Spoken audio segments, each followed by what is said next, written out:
Guatemala is a country on the move, a country in transition. A bitter civil war ended there in 1996.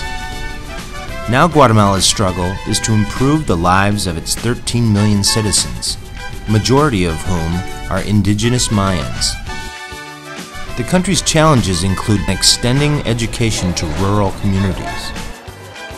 Come with us as we travel to Guatemala to learn about its challenges and opportunities.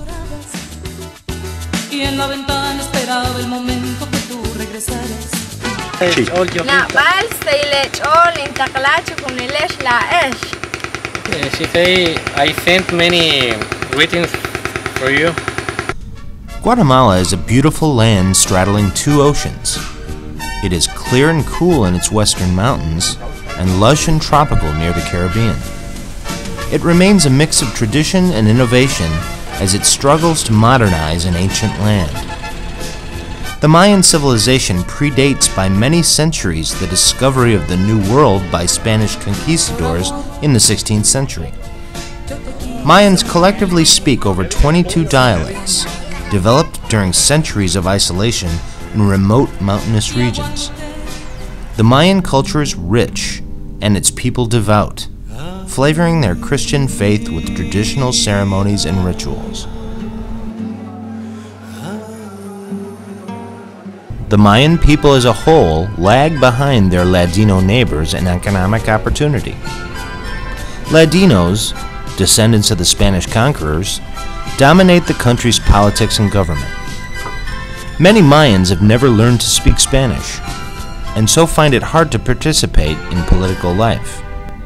Lack of education also keeps these mostly rural people from acquiring the knowledge and skills needed to thrive in the modern Guatemalan economy. Securing an education has been especially difficult for Mayans living in remote villages. It's often hard for a small community of subsistence farmers with little cash income to pay the salary of a teacher. Teachers also may not wish to live in remote locations. A 2002 UN study revealed that the average indigenous Mayan has only 1.9 years of primary education, and only a very small number ever attend high school. The Teach Foundation was started to assist Guatemalan families, particularly Mayan families living in remote areas, to secure an education for their children. Teach currently works with schools in 3 major towns in eastern Guatemala: Livingston, Rio Dulce, and El Astor. Teach is also happy to be working with St. Michael's Parish in Wheaton, Illinois, to support a primary school in Lagunita, Salvador. Lagunita is located on the Rio Dulce, a short distance upriver from the Caribbean. In 2010, St. Michael's and Teach, with students from Duke University, helped Lagunita build a second classroom. This will enable Lagunita to start a middle school in the near future. Hola, San Miguel. Teach and St. Michael's have also partnered with a school in El Astor, the Lasai Middle School. Students at the middle school are pen pals with middle school students at St. Michael's. The students at Lasai are mostly from the mountains surrounding El Astor. They travel to El Astor from villages as far as 8 hours away. They live in El Astor for about 20 days each month to go to school. Then they return home for the rest of the month. We worked on 2 service projects in El Astor. The first was to replace a kindergarten roof that was riddled with termites.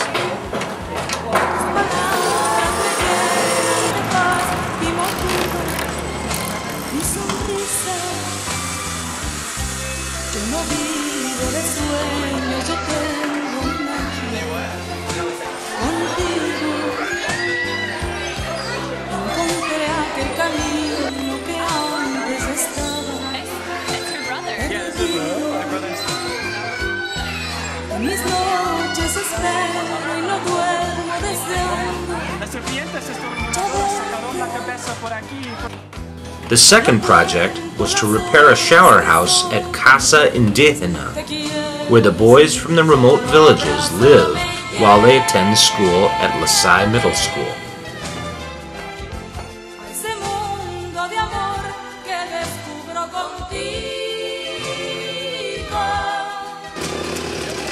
We also worked with Engineers Without Borders to build a cable bridge in the mountains near Alastor to help villagers from El Quetzal, 4 hours up in the mountains, to travel to Alastor for school and medical care.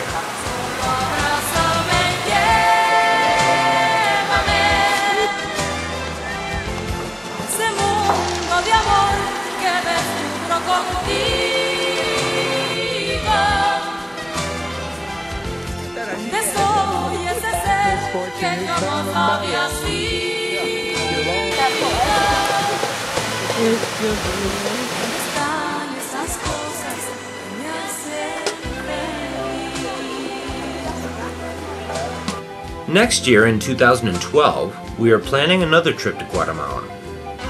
We'll visit Alastor and Lagunita.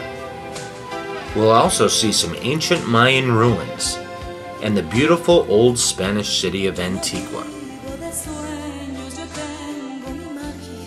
You are invited. We hope you can come as we visit the wonderful country and the wonderful people of Guatemala. En mis noches espero y no duermo deseando ya verte. Solo cuento las horas que son tan eternas. Te quiero decir, solo abrázame.